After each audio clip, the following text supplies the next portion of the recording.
पूर्व विदर्भ आणि पश्चिम विदर्भामध्येच हा पावसाचा पूर्व विदर्भात जास्त पाऊस, पश्चिम विदर्भात तुरळक ठिकाणी पाऊस म्हणून हा अंदाज घ्यायचा।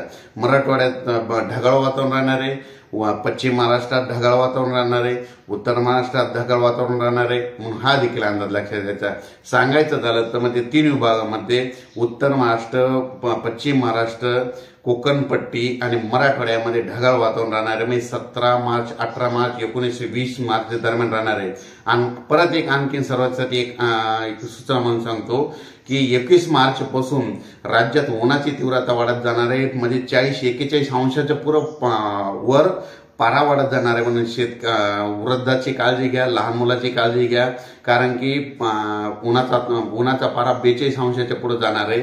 म्हणजे 21 मार्चच्या नंतर ऊन वाढणार आहे म्हणून हे देखील अंदाज घ्या। पण खास करून हे परत एकदा पूर्व विदर्भातल्या शेतकऱ्याचं म्हणजे धान, हरभरा, गहू, हळद शेतकऱ्याचे आहे म्हणून त्यांनी खास करून हे पूर्व विदर्भातल्या शेतकऱ्यांनी झाकून ठेवावे। अचानक वातावरणात झालं तर परत एकदा मेसेज दिला जाईल।